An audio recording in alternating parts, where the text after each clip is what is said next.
Chapter 5 lines and angles 7th class math.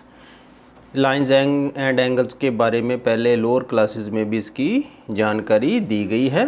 तो फिर एक बार देखते हैं लाइन किसे कहते हैं। A line can be defined as a set of continuous points. अगर पॉइंट्स ऐसे इकट्ठे कर दिए जाए साथ साथ में तो वो लाइन बन जाती है।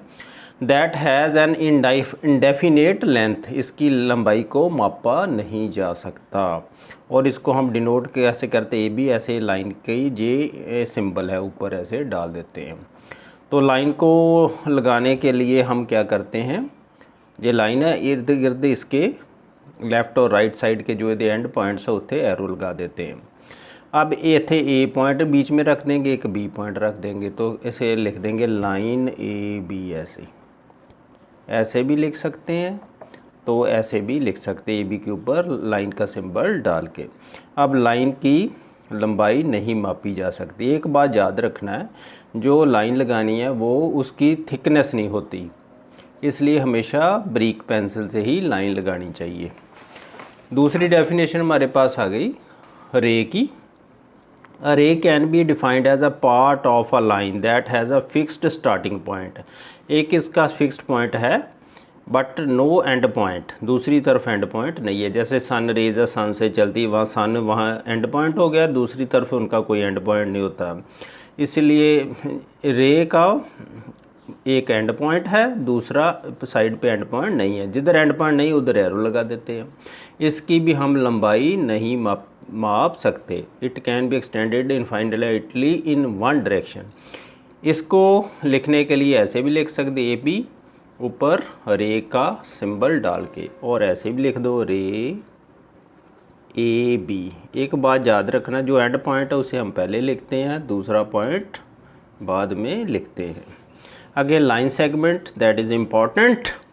अ line segment is a part of line that has two end points. ये दो एंड पॉइंट्स ने ए ते B and a fixed length है। फिक्सड लेंथ हो सकता 4 सेंटीमीटर, 5 सेंटीमीटर, 3.5 सेंटीमीटर हो। इसका सिंबल जे है, तो ऊपर लाइन सेगमेंट का जे सिंबल है। इसके इर्द गिर्द हम एरो नहीं डालते, तो हम ऐसे लिख सकते लाइन सेगमेंट ए बी, जहाँ line segment B A B लिख सकते हैं ऐसे। अब इसकी लंबाई को मापा जा सकता है, इसलिए बच्चे क्या करते हैं, जब इसको कहा जाए भी लाइन सेगमेंट ड्रा करें, वो लाइन सेगमेंट 5 सेंटीमीटर अगर कहा जाए कि ड्रा करें, 5 सेंटीमीटर ड्रा तो कर देंगे, लेकिन वो इर्द गिर्द कई बार एरो लगा देते हैं, फिर तो लाइन बन गई, फिर वो गलत हो गया ना, फिर वो लाइन ड्रा कर दी। इसलिए एरो लाइन सेगमेंट जब ड्रा करनी, इसके इर्द गिर्द एरो बिल्कुल नहीं लगानी, ये बात याद रखनी। अब आ गया angle. Angle is found by two rays having a common starting initial point. दो रेज ने बी सी और बी ए, ये का वर्टेक्स है, ये कॉमन पॉइंट है इनिशियल पॉइंट, इसको वर्टेक्स भी कह देते हैं। तो अब एंगल इसको लिखना कैसे है, एंगल ए बी सी, जो वर्टेक्स है उसको सेंटर में लिखना, ये बात याद रखनी। ऐसे भी लिख सकते हैं, और एंगल सी बी ए। और अगर अकेला एंगल जहाँ बन रहा है तो इसको एंगल बी भी लिख सकते हैं। इसको नंबर डालो 1 2 3 कोई नंबर डालो तो इसको ऐसे भी लिख सकते हैं, और एंगल 1, ये एंगल का साइन है, सिंबल है। Again naming of an angle, ये आपको बता दिया है। जे रेज के दोबारा लाइन सेगमेंट के दोबारा भी कई बार एंगल बनता है, जे रेज के दोबारा एंगल बन रहा है। Again types of angles. लो सबसे पहले हम बात करें जीरो एंगल की। An angle whose measure is 0 degree. तो 0 डिग्री जहाँ रे चली वहाँ ही ख़त्म होएगी, तो 0 ही रहना। तो इसको ऐसे हम ड्रा करते हैं, एक रे पहले बी सी, उसके ऊपर एक रे बी ए ड्रा कर दी। तो एंगल ए बी सी या सी बी ए भी लिख सकते हैं, is equal to 0 degree. Angle A B C equal to 0 degree ऐसे लिख देना है। अब आ गया acute angle. An angle whose measure is between 0 degree and 90 degree. 0-90 degree के बाद जिसका जो भी एंगल हो उसे बोलते हैं एक्यूट एंगल। जैसे 45 degree, 75 degree, 89 degree, 1 degree, these are all acute angles. जैसे 45 degree is an acute angle. Right angle जिसका मेज़र 90 डिग्री है that is called right angle. जैसे ये राइट एंगल है, ये एंगल, ये दो परपेंडिकुलर लाइंस भी हम इनको परपेंडिकुलरली रेज बन गई हैं, ये भी बीच में एंगल बन रहा है 90 डिग्री का, इसको राइट एंगल भी बोल देते हैं। इत्थे लिखा भी हुआ the rays making right angle are also called perpendicular rays. Angle ABC हो गया 90 डिग्री के, जैसे इसको बोलते हैं right angle. Angle ABC is right angle. आगे obtuse angle, an angle whose measure lies between 90 and 180 is called obtuse angle.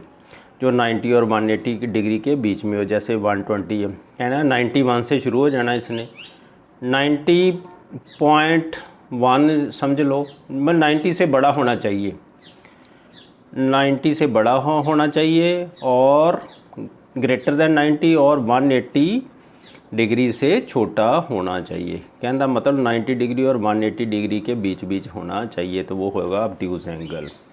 जैसे 120, 130, 140, 179 degree, these are all obtuse angle. आगे आ गया straight angle, an angle that measure 180 degree, जो 180 degree का होगा उसे हम स्ट्रेट एंगल कहते हैं। इसको ड्रा करने के लिए हम एक ये लाइन ड्रा कर दी, बीच में एक पॉइंट ले लिया, इसका नाम रख दो AOB। तो ये इसको मापोगे आप तो ये कितना बनेगा 180 डिग्री का, प्रोट्रैक्टर से माप सकते हैं। Angle AOB is equal to 180 degree, that is straight angle. आगे आ गया reflex angle, reflection angle whose measure lies between 180 degree and 360 degree. जैसे 181, 182, 270, 271, 359 डिग्री, ये सारे किड़े एंगल हो गए रिफ्लेक्स एंगल्स। ये एक बात याद रखनी है, जो एंगल देखना है ना, वहाँ जहाँ इधर निशान बना होगा ना एंगल का, उधर वो वाला एंगल देखना है। इधर तो एक्यूट एंगल बन रहा है, आप देखेंगे 360 में से 320 घटाएंगे तो ये कितना बन गया 40 डिग्री का, अगर इधर वाला देखेंगे तो। लेकिन इन्हें बार बार इसका एंगल का सिंबल लगाया, वही एंगल हमने देखना है। इसका मतलब एंगल PQR कितने का बन गया, रिफ्लेक्स नाल लिख दिया, रिफ्लेक्स एंगल PQR जितना भी होगा जहाँ 320 डिग्री का है, दैट इज़ रिफ्लेक्स एंगल। आगे आ गया complete angle, complete angle an angle whose measure is 360 degree is called complete angle. जो पूरा ही घूम जाइए आप रे नूं पूरा ही घुमा दिए, दैट इज़ 360 डिग्री। तो ये रे जहाँ से चली सी वहाँ घूम के वहाँ उसके ऊपर ही आ गई। एंगल PQR इसको ऐसे ही लिखेंगे, is equal to 360 degree. Therefore angle PQR is a complete angle.